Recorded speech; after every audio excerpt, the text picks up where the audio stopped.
right, the agenda starts with Public Works, the Water Master Plan Executive Summary. Yeah, this is the same thing that we presented you guys in our last Water Sewer Advisory Committee meeting. So I guess we'll just open it up to questions from you guys. This is just our second meeting to go over it with you guys. Executive summary is technically first on here.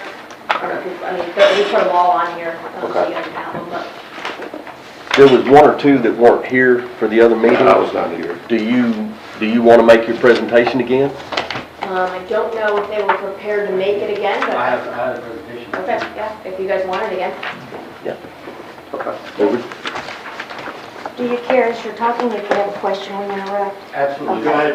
I'm going to make this a little, I guess, more of a give and take, and we'll try to do it that way the whole time if that works.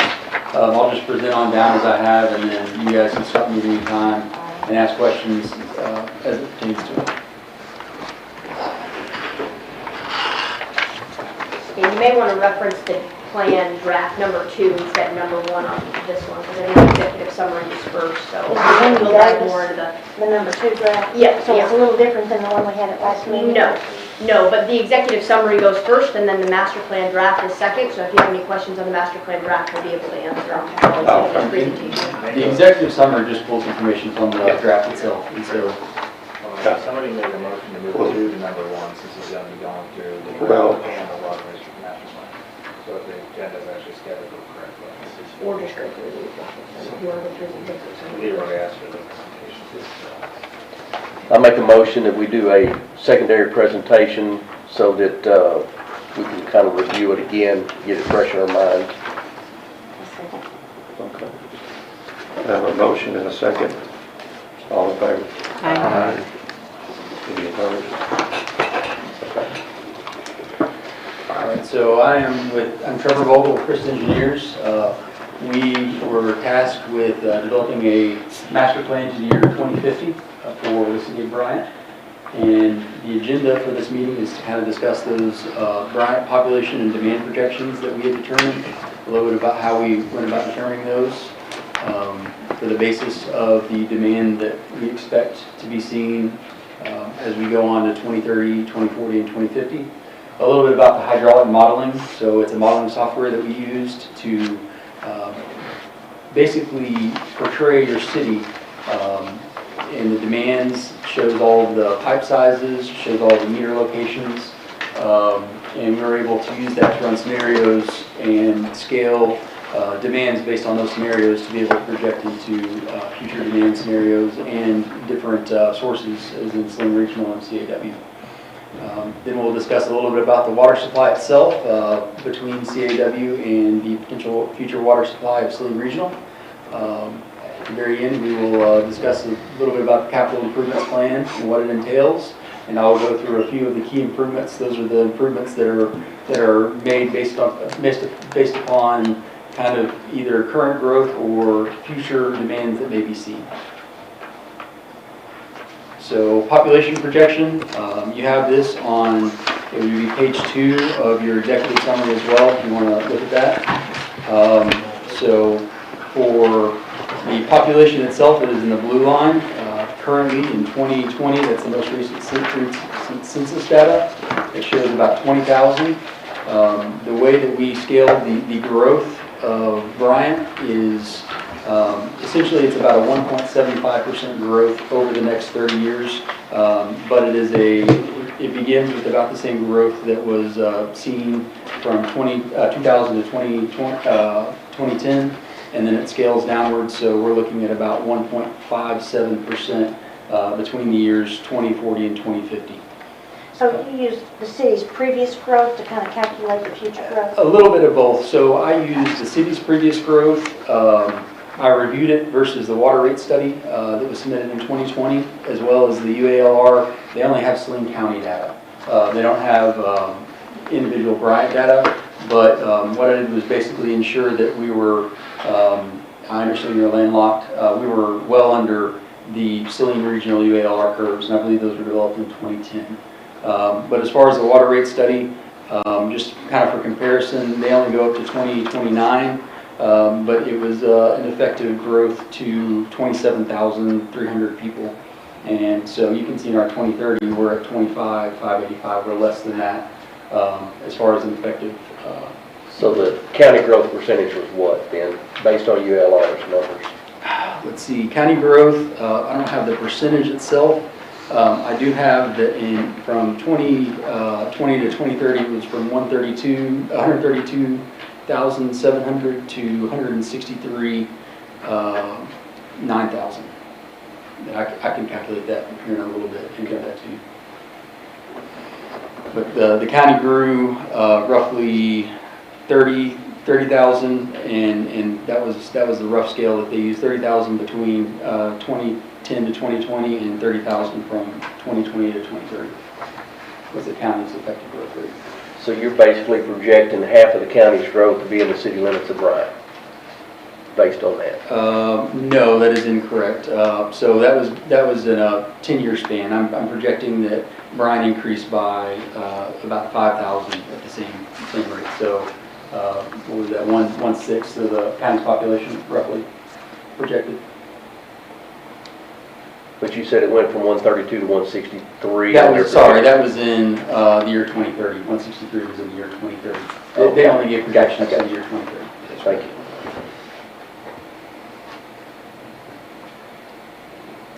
And so based upon that, what we did is we took your number of residential meters, and typically, as you see growth in demand, that is associated with the growth in residential meter usage, and we scaled the average day based on that and the maximum day based on that. The maximum day range you see is based upon our low and high flow projections. So if it's a drought year, I think the last recorded true drought year we had was in 2012, if I'm not mistaken, for an overall state. And so, you know, every 10 to 15 years you may have a drought year, which is roughly 10 to 15% additional demand that you would see. And that's what that maximum is.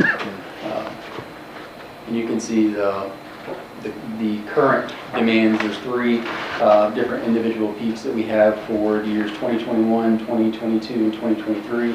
Those points are the measured max days whenever we began to receive individual day data from the CAWB. So the water production data is here. It shows a steady kind of slow growth over the demands over the years. Master plan, so I can see it a little bit closer. It is in the master plan on page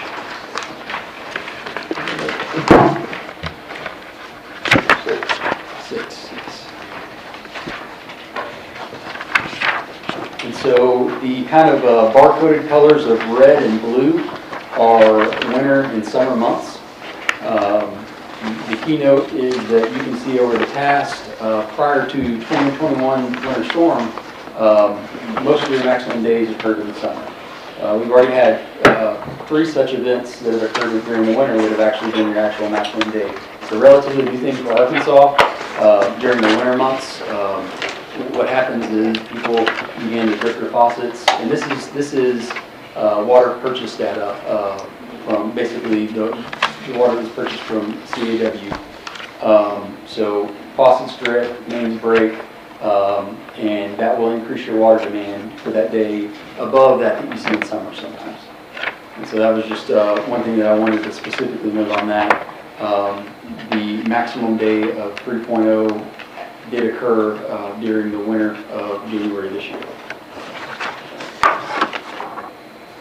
Was there a water main break or something that contributed to that, or was it? A majority are actually faucet leaks. So people drip their faucets to keep their lines from freezing up in house, and that's typically what causes it. You said that was January 10th to 24, is that right? I believe so. Let me double check. I was making sure I didn't hear whether you said 23 or 24. I could see the spike. I just It is in 24. Okay, that's correct. thank you.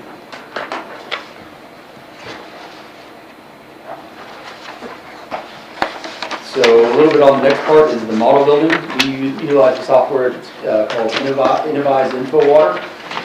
What it does is allow us to use the GIS maps and overlay pipe sizes, diameters, lengths, and then assign demands to certain nodes. Those nodes that we call it are your residential and commercial meters throughout the system. So everywhere that there was a demand for Metron, we use that specific demand and develop patterns based upon the hourly usage of the customer, as well as the total demand for the day for each of those meters. And you can see on the bottom is kind of a heat map of all of the individual meters that we use for the individual meter locations that we assign demand. What this effectively means is that we're able to model not only the overall flow for your system, but where that flow occurs, and it allows us to get a lot more accurate model into where the pressure areas are, where fire flow issues are. We utilize the fire flow data that was taken in by the fire department and compared that to the model just to ensure that there were no large discrepancies of concern, large being more than 5 to 10%. The map, so like in the top right-hand corner, the green dots on there, because I'm not sure if I understood Yes, ma'am. exactly, are they the homes that you used in the modeling So not process? necessarily every Or not green home. dot is directly to home. What those A are meter. is, well, not necessarily even that. So what it does, what the model does is I draw out the entire system and put green dots at points where I want either to denote an elevation or a location between a pipe. There may be 2 or 3 meters that are associated with each green dot. But it's effectively saying it's tied in within about 400 to 500 feet of the main. So all meters. What page is this model building on? It is Executive summary. Summary? Page 2 has. page 2 of the executive summary has it, and then a little bit more detail is on It's in there again, but that's what I- the development of the flows are on page 28 of, really, if you go back even, page 25. Yes. 25 is a little bit more in-depth discussion on how it was built, what we utilized, and it continues on for several pages, on to about page 32 or so.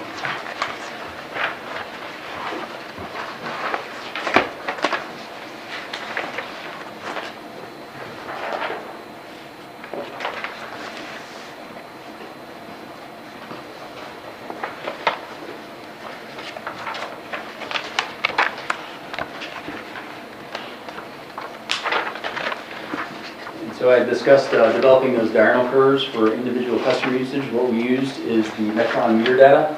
And we're able to input the hourly demands for each customer.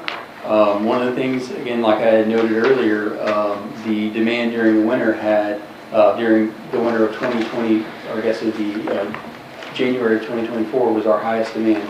And so in this top left graph, you can see the max day comparison, and let me see, I believe it's on page 28 of your packet.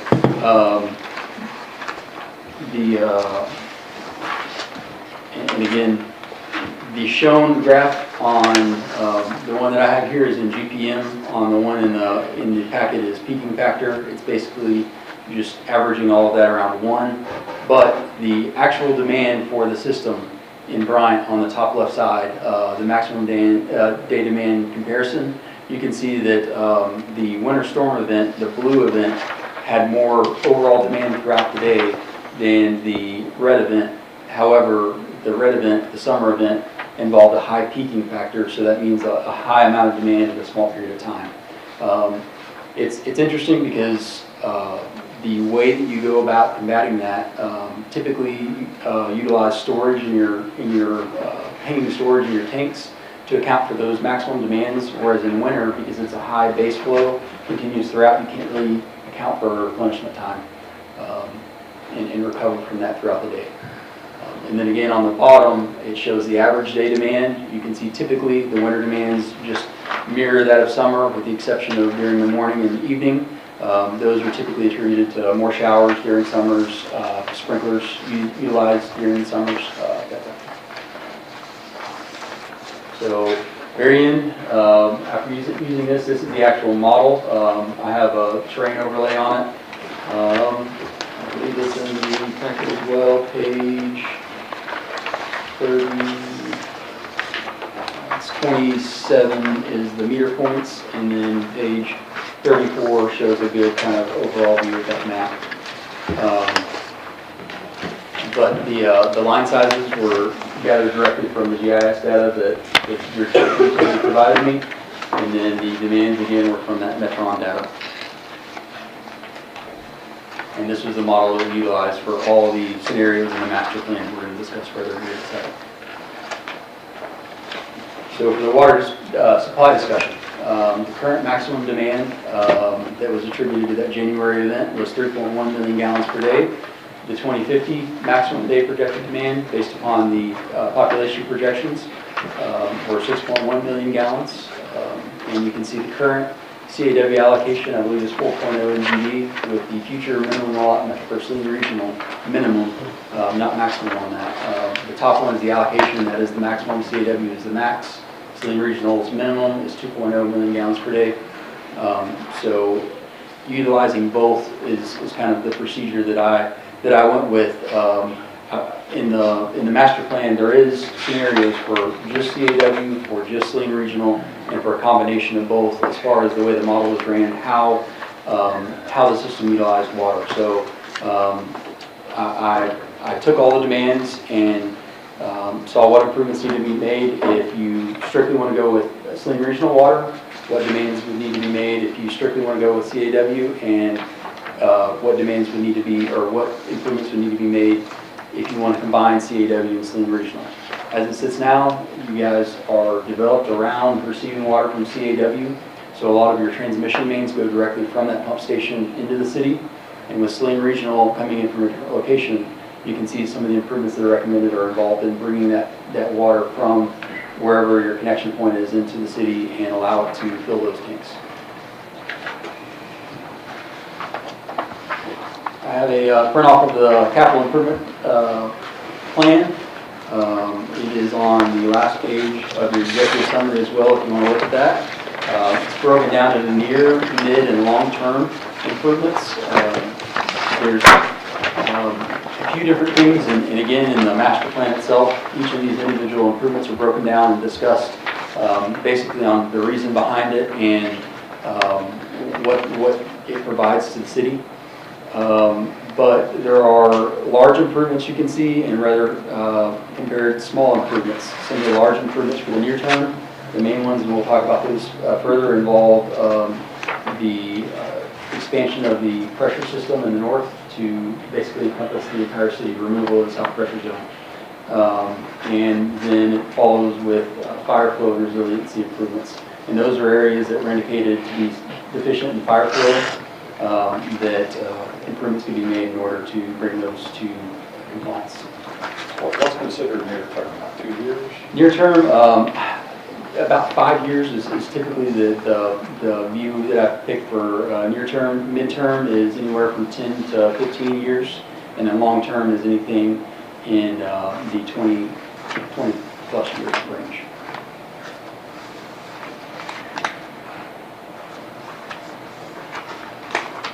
So here you go, 0 to 10 year goals is near term. Removal, like I said, of the south pressure zone with the installation of a new 1.5 million gallon elevated storage tank, and that would be installed at the existing north pressure zone elevation, basically making the entire city one pressure zone. The reasoning behind that is that there are current flow issues at the school. There's current fire flow issues at the airport area that are noted, and so in order to combat that, the low pressures in that area, elevating that to the 609 elevation is recommended. Currently, there are homes on the very southeast or southwest section of your in the north pressure zone that are roughly within 10 feet elevation, so roughly the same pressure that the south would see, the south zone would see. And again, it would improve reliability as far as getting flow to the school and fire flows to those areas, and it would also improve water quality, being able to distribute throughout the city instead of separating that water into the south pressure zone. So for the recommended 1.5 million gallon tank, we had located a site that I believe is currently owned by the school. And the location is just north of the school. I'm trying to see what road name that is. I can't remember, but it's on Reynolds and Sullivan. It's Reynolds and Sullivan. And so the recommendation would be to install a tank at somewhere in that vicinity in order to meet the demands and requests of the near-term improvements. What number improvement is there? This is improvement number one in this packet. Okay. Just for clarification. Yes, ma'am. As I was reading through this, I realized, I think it's on page 17 is the map I was looking at, where it talks about the north tank, where it supplies water in the south level. Yes, ma'am. The south level actually starts at the railroad track, so everything north of that is supplied by the tank on Highway 5. Am I correct? Correct, that is correct, yes. Okay, I didn't know So there is a single 12-inch line that runs directly from the tank that's currently adjacent to the school south into that pressure zone, and that's the way it is fed.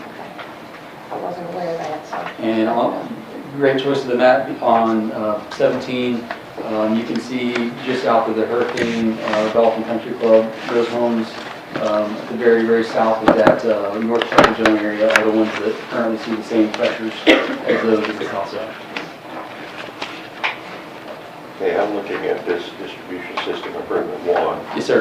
and what it looks like, the tank itself is improvement 1, but the 16-inch line is improvement 18 inches in a long term. That is correct. So, and the basis behind that is currently, as the system demands are, you can install this tank today and you will be able to fill it within about 4 feet of its top. And then it will slowly over time, as demands throughout the system go, and you have more and more demands on your system, it will slowly become to where the central tank and the Highway 5 tank and the this tank slowly change gradients. So you'll start today and they'll be relatively similar elevation hydraulically, and as those demands increase, basically the south tank can't keep up. And so at some point it will require connecting those better. Currently they're interconnected through a 12-inch that goes around through for CAW, and then as well there's a few more crossings on the interstate, and basically those interstate crossings that it's utilizing to connect the two. So it's just better connecting the two whenever you have water in the future. That project 18 is to upsize that. Correct, it's just to deal for more demands in the future. Yes.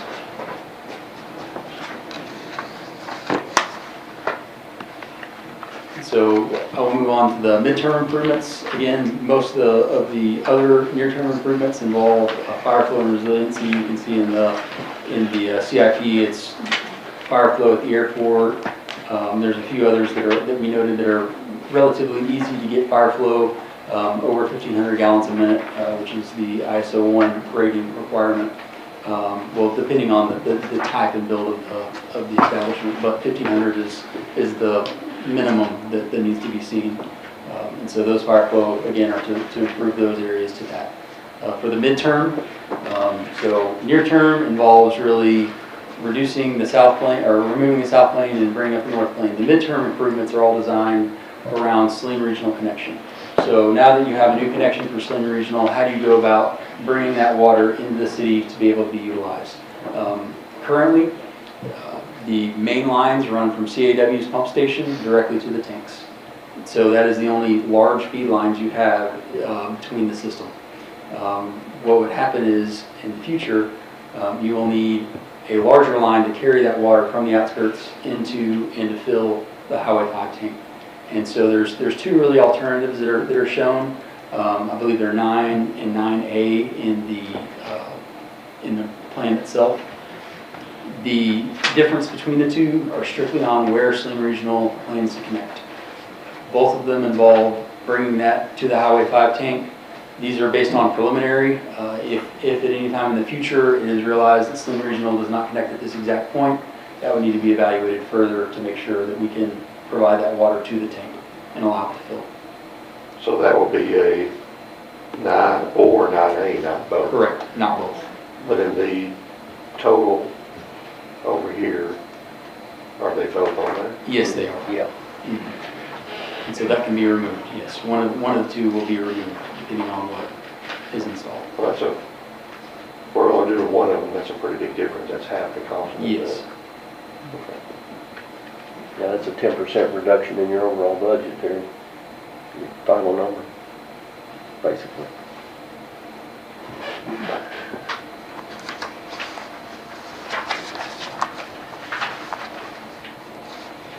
And again, I'll go ahead and explain a few of the other near midterm improvements.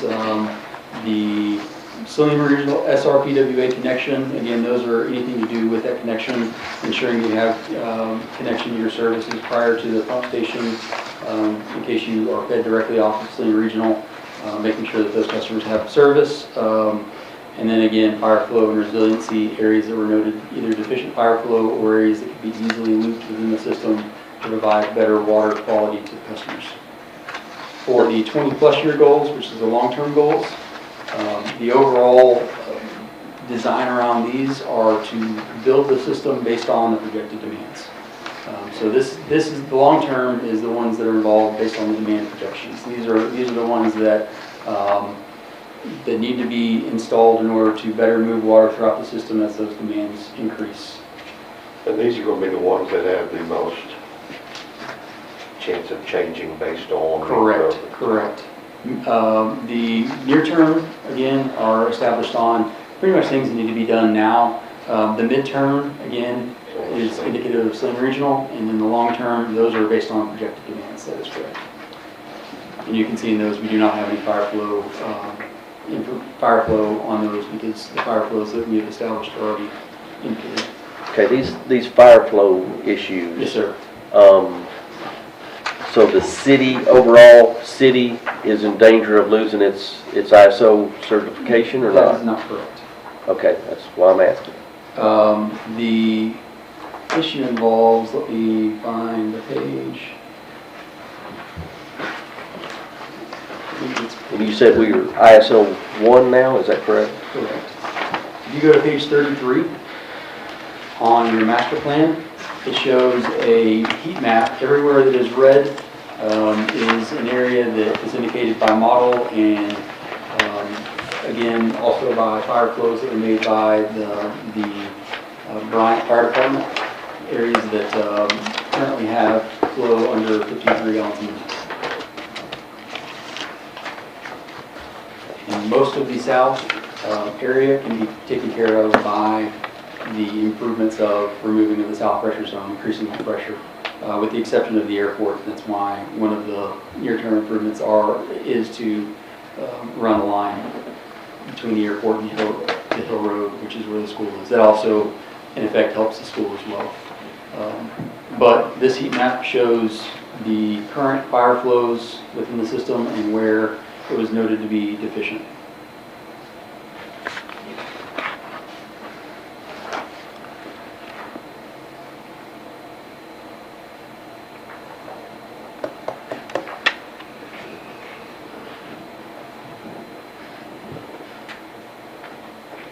With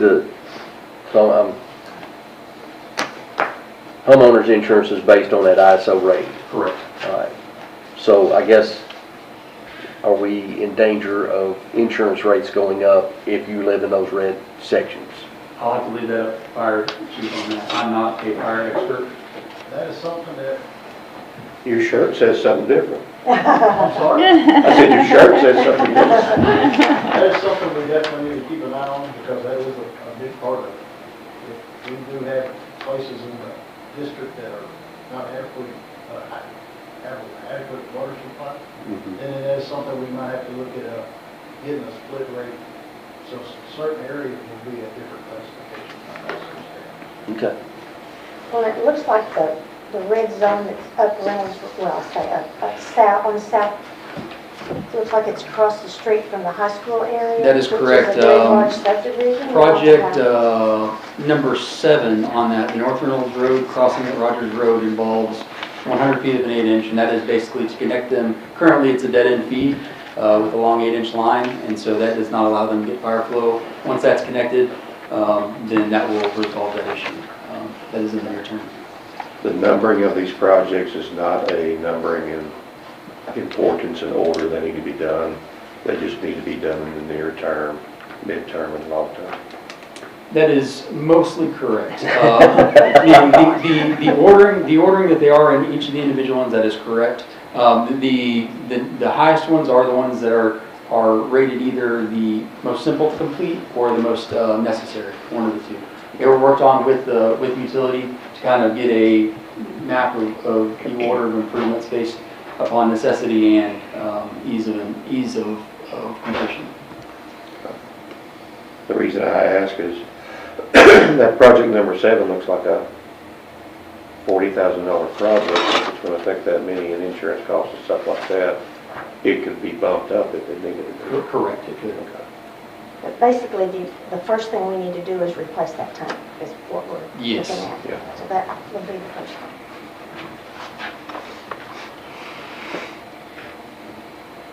So I guess I got a question. Replacing the tank, is there any reason to tear down that other tank? The redundancy for storage, is that not a benefit? So with the change in pressure, what would happen is the tank would become quote unquote a flooded tank. The top elevation of that existing tank is 540, and we're increasing the new elevation to 609. So the entirety of the storage of that tank would be submerged. The tank would never fill. It would become a water quality issue. Just the tank maintaining water, right? I just hate to throw away free storage if it's, now if you could put a circulating pump in there and move that water around. It would still not be able to provide it at the pressure you need it. That's the problem. Well, the reason I'm asking is, we're hooked into CAW on one end and we get hooked into saline water on the other, and we ever had an issue, that's another, what, million? Operationally, you can't do that with that tank, it's an atmospheric tank, you'd be pressurizing the tank. Right. Okay. You'd have to have an altitude valve and... You can't vent it and circulate it? No, because that tank's only rated to be at atmospheric pressure at the top of the tank. Okay. So now that you flood it, now you've added 100 some odd feet of pressure to the top of it, and that tank's not ready to flood. Okay. I don't want to waste storage that we already own. So. Can we revisit something you talked about in the last presentation? Okay, I didn't want to interrupt at a wrong time, let you get all the way down to the end. So I'm a little confused about long-term when we have the Saline Regional, but yet we still have that relationship, that dependency on Central Arkansas Water. Correct. Can you go back to that and explain that a little more? Absolutely. Okay. So what exactly do you want me to explain about it? I can. I guess bottom line, my concern is if we're working towards independence, in our area with the Saline Regional project and looking at that long term and how that's going to benefit us. I guess my concern is that we still have that connection, that reliance on Central Arkansas Water. And the way I understand it, when you explained it last time, that's a good thing. It's a backup. It's an insurance. But my concern is the ongoing relationship with the costs, the fees, what is that going to look like when you go down to your basic water bill in however many years? Are the customers going to have to deal with any kind of fees? Is our city going to be dealing with a lot more, expense, which will roll, trickle down to those water bills? So I guess my concern is, what is that going to look like financially for us to keep that ongoing relationship? I realize it may be a necessity, but I'm worried about the financial issue. So I would say in page 36, I tried to explain it the best I can, but realistically speaking, your current system is not developed to receive all of your flow from Saline Regional. And so if you were to want to do that, all of these improvements would need to be done, with the exception of 19 and 20, which involve improvements strictly with CAW. And so what that would happen is you would have to do all of these improvements in order to realize that effective value, and those improvements, you have to compare the cost and financial cost of maintaining CAW and carrying that burden over multiple years. It just becomes a cost benefit of, can we afford to, spend the money now to install all of these connections that need to be made, or can we utilize the value we have in CAW and push that cost over several years instead of realizing it at once? Yeah, if you guys remember a while ago when we did the the Saline Regional wholesale rates versus the CAW rates, there's a year where they kind of match and kind of go past each other, where Saline Regional all of a sudden becomes lower than the CAW cost. So of course the goal is long-term. Hopefully we get to that point where we're ready by then to take fully the load off of CAW and just take from Saline Regional so that the rates obviously stay as low as possible. But really until we get to that point with Saline Regional and that, we really won't know. That's why they're all kind of in the longer term, so that we're not putting any rate burden. The near-term improvements are what's going to be calculated in our current rate study that we're undergoing. So when we undergo the next one, we'll probably have a better idea of Saline Regional versus CAW full supply and things like that. So it'll be a little bit difficult to answer that until we get more into the midterm planning stage. How are we paying for these improvements? That's not for me to Yeah. decide. It's Well, not. Can you answer that? we have a few different innovative options as far as funding that we've kind of sat down and talked about internally. As far as improvement 1 and 2, we hope to do those together, and we have undergone the beginning stages for state revolving funds through NRD for that, and then the rest will kind of just plan out budget as we go. Thankfully, there's not huge numbers in the near term besides the obviously the tank and the pressure expansion or pressure zone expansion. So we're working on innovative ways to do that, but they'll all be considered in the rate study. But if you remember the infrastructure fee too, we did take into account the having to do the self-claim project as a project that would be included in the debt repayment for that infrastructure fee. So we're in a pretty good place as far as debt repayment goes. Who's that? So number 4, you have Woodland Hills Metron meter involved. Yes, sir. So currently, Woodland Hills receives water through their own meter. It is their own meter. You read that monthly, is that correct? And so there's no Metron data, no hourly or any other consumption data that gets automatically pulled into your system for billing and for model development through that meter. So we want a meter to be able to better know exactly how that water's flowing to them. Correct. Yeah. That's why we would pay for it, not them. Correct. Okay, I got you. I was trying to understand why we're buying them a meter. I already have the We meter. have. Yeah. We bought the meter during the Metron project. Yeah, we have a good relationship with We Woodland were Hills. originally gonna put it in the Woodland Hills. They wanted to put their own meter in when they changed out their meters. So we kind of set our 6-inch meter back. It's on the shelf, so the bulk of that cost we already paid for in the project. Okay. So this is basically a 30-year study. Yes, sir. How often do we do this? Well, we haven't done one since 2008, but we hope to do them whenever we It'll can. probably be every 10 years, Yeah. especially with the relationship between CAW and Saline Regional happening. Knowing that, knowing the long term is 20 years down the road, and we've got a study or possibly 2 coming up before those come. Correct. Yeah. That Yeah. makes me feel better about that. But one thing I don't like is the fact that 9 and 9A are both added to the total. So when I'm looking at this, it looks like we got 31.3 million, but actually either 3.5 or 4 million of that is coming out. So that Yeah. Yes, sir. That The only thing balloons I can that. say is that before our next rate study has to be done, we'll have decided which one we're going to go with, so they won't take both of them into account. They'll take whatever we give them into account for our rate study, so, So we should correct this before it goes, Absolutely. before it gets approved. yeah. Okay, well, that was one of them. Yeah, this I'll is make sure draft. this is a That's draft. your Okay. comment, this draft. We could just leave the highest one in there and take the lower one out and then redo the draft. Yeah, but it won't be accounted for in our current rate study right now either way. Okay, I just want to make sure that if it stayed like this, there was some kind of notation. That's a pretty big difference. David, likely those midterm ones, probably 2 rate studies from now, so we have to do external every 3 years. It seems like the near term is stuff that, like most of the stuff we've already talked about that needed to be done. Yeah, there's nothing really surprising or stuff we discussed in the past. What about the cost estimates? Are those about what we had thought they would be? I think they're pretty updated to reflect current numbers and inflation. I mean, but as far as what we were talking about, and I'm looking at them, are they? They're, Little yeah, high. they've risen a little bit, yeah. So I'm talking about the cost estimate. Number one there on 44, the land acquisition cost. You know, obviously that's something that's, you know, it's an estimate. But what do you project as far as, I mean, you obviously have easements, but it mentions in there that public right-of-way will be utilized whenever possible. Yeah, but what impact do you see on private land ownership?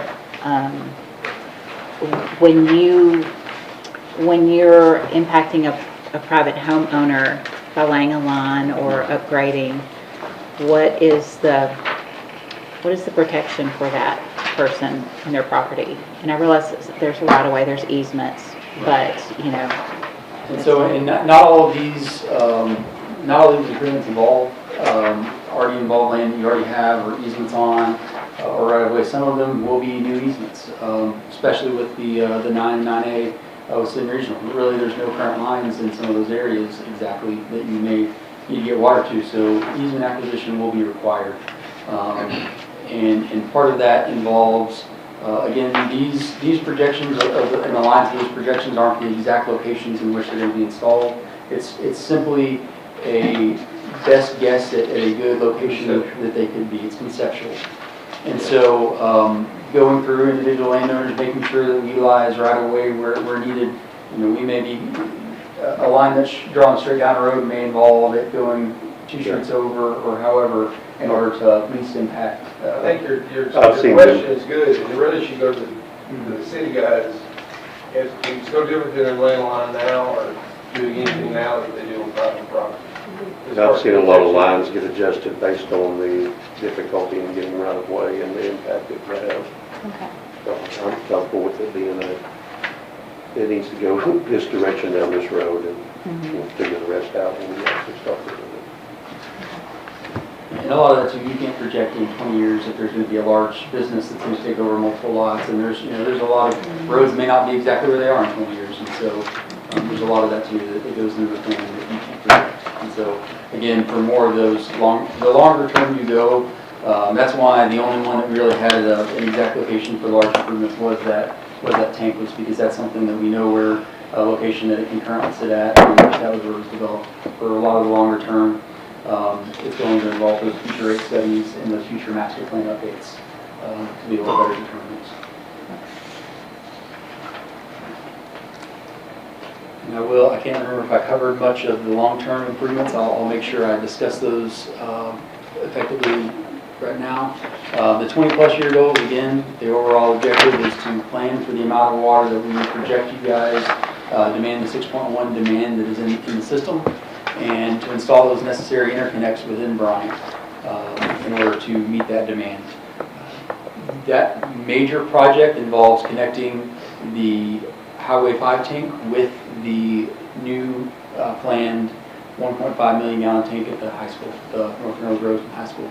The main reason again for that is as your demands throughout your system increase, it's going to slowly get to where the tank cannot fill the south tank as effectively. It will still be able to fill it some, but you may slowly over time lose the capability of filling it all the way. And that is what we're trying to prevent from happening.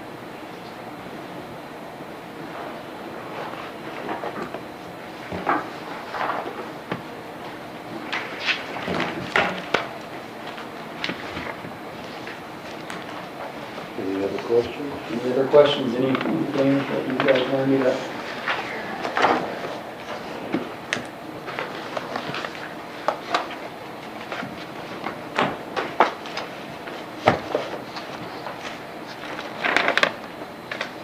How much water do we lose daily versus what we're paying CAW for versus what we're billing customers for? I don't have the number off the top of my head, but if we talk about monthly, I've seen numbers as low as 3% and as high as 32%.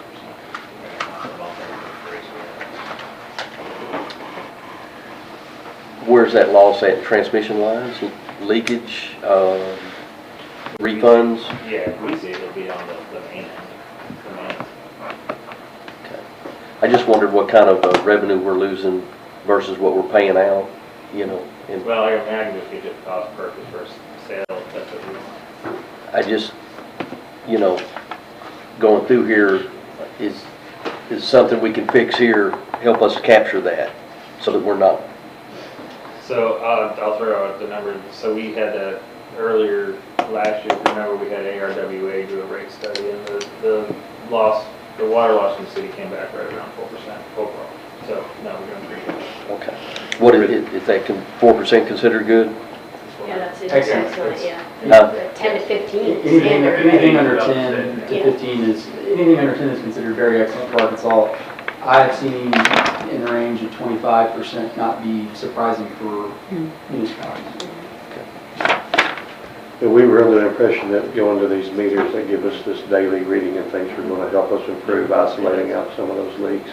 Have we seen the benefits of those yet? I know it's pretty early. Trevor can speak to I just saw how much. them effectively through the model. I was able to use that specific data and be able to repeat the same day that they did fire flow testing to be able to ensure that, you know, the accuracy of the model. And what's really nice about those meters too is you can get that day-to-day exact comparison of, it's not a full month that you're reading customer, so day-to-day comparison to get those exact rates as far as water loss goes. So you can look at a single day and verify that. And that is, again, regardless of, you know, the customer reliability of being able to tell customers they have leaks and that.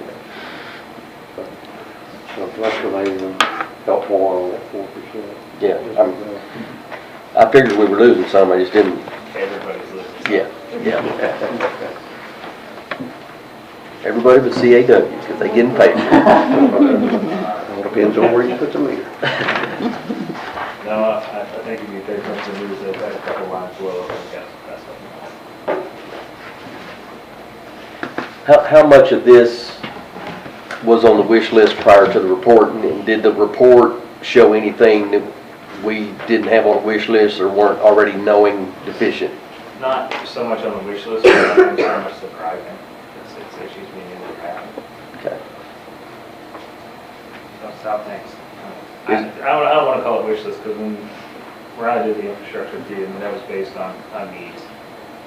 So, Well, it may not be the proper term, but things already identified, did this verify Yes. the identified items? Yeah. Okay. And nothing came out that we went, oh crap, we didn't see that coming? no, not really. Were there any surprises concerning the switching to Saline Water Authority?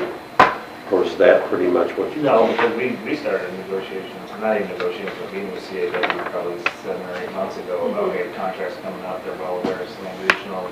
We need to start talking now before that happens, so we can figure out what that looks like. Well, I mean, as far as the infrastructure that's going to be put in to switch over, that was pretty much what we thought. Yeah, I think we've been proactively looking at that for a while, even before we signed with Saline Regional, just to make sure it was going to work for us hydraulically either way, so, yeah. So there, like you said, there were no big surprises that we Yeah. need to really pay attention to. Yeah, no, I think it just narrowed down exactly where we were thinking and what And a lot of line confirming what we size, already things do. like that, yeah.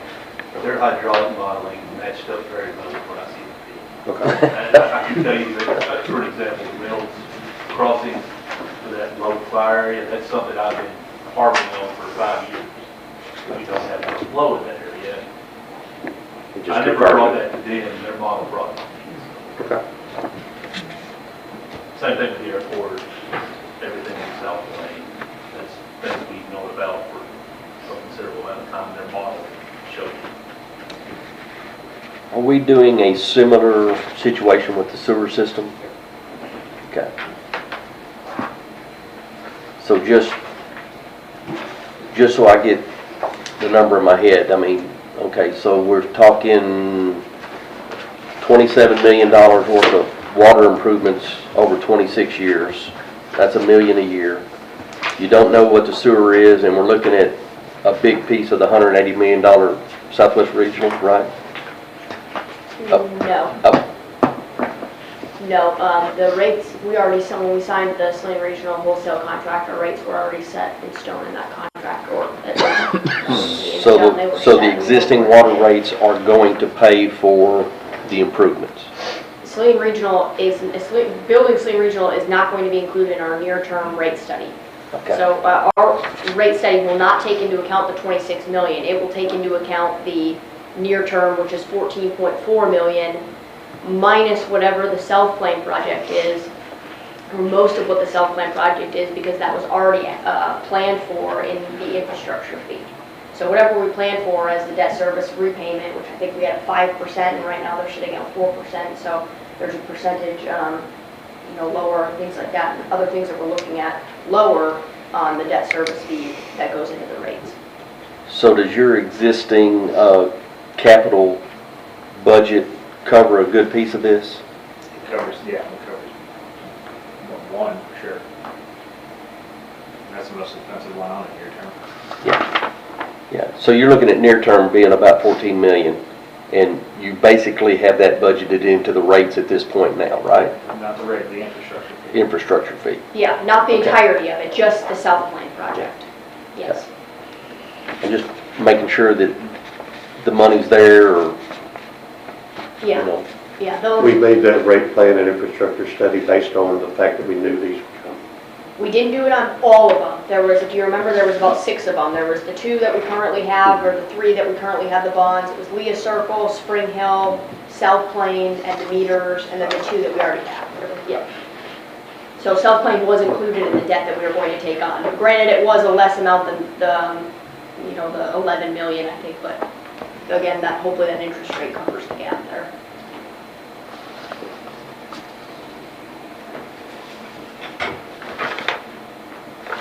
Is there any benefit to getting a second opinion? Are we good with this? Like I said, it verifies what we see in the field, or Bryce sees in the field. Some of these projects are well where we need to do. We know we need to do them, it verifies that. Okay. If there were some big issues that popped up that we didn't know about, I'd say we probably need to look at that, but since it basically verified what we had already known. Always. Yeah, always. And there'll be continued updates as we go through. Thank you guys for coming back and going through it again and giving us a chance to look at it. Yes, sir. Do you have a question? I was just going to ask, I guess basically Tim, because I noticed as I read through this, and I want you to know I read through almost every page, looked at every map, which I appreciated the maps after I got to trying to figure out where these were located. Yeah. But I noticed some of the projects you recommended were like connecting dead-end pipes. Right. Were those things that we were aware of that needed to be done and just put it off? Okay. Well, I can definitely see after reading it that it will be a benefit for us to be able to do things like that. And again, I think when we redo these studies, in a 10-year cycle, everything will be fine-tuned going out. You may see some of those long-term get pushed a little farther out if growth stops where we need, or they may come sooner if growth is faster than we anticipate. Did I ask enough questions, Ted? All right, you said it.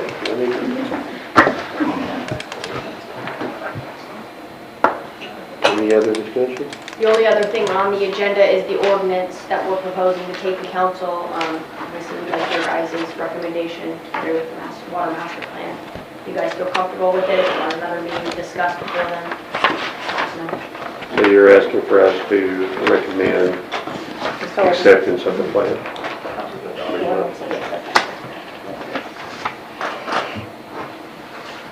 Well, I would entertain a motion to make a vote, just to see where we are.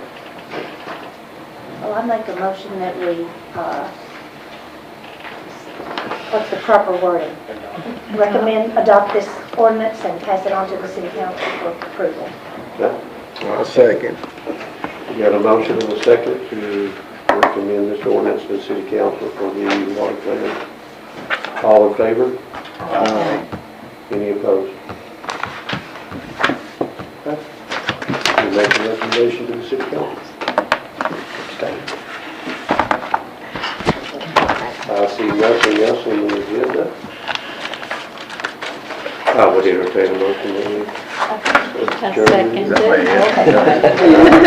motion and a second, all in favor? Hi. Wade does that. Wade does that, that's it.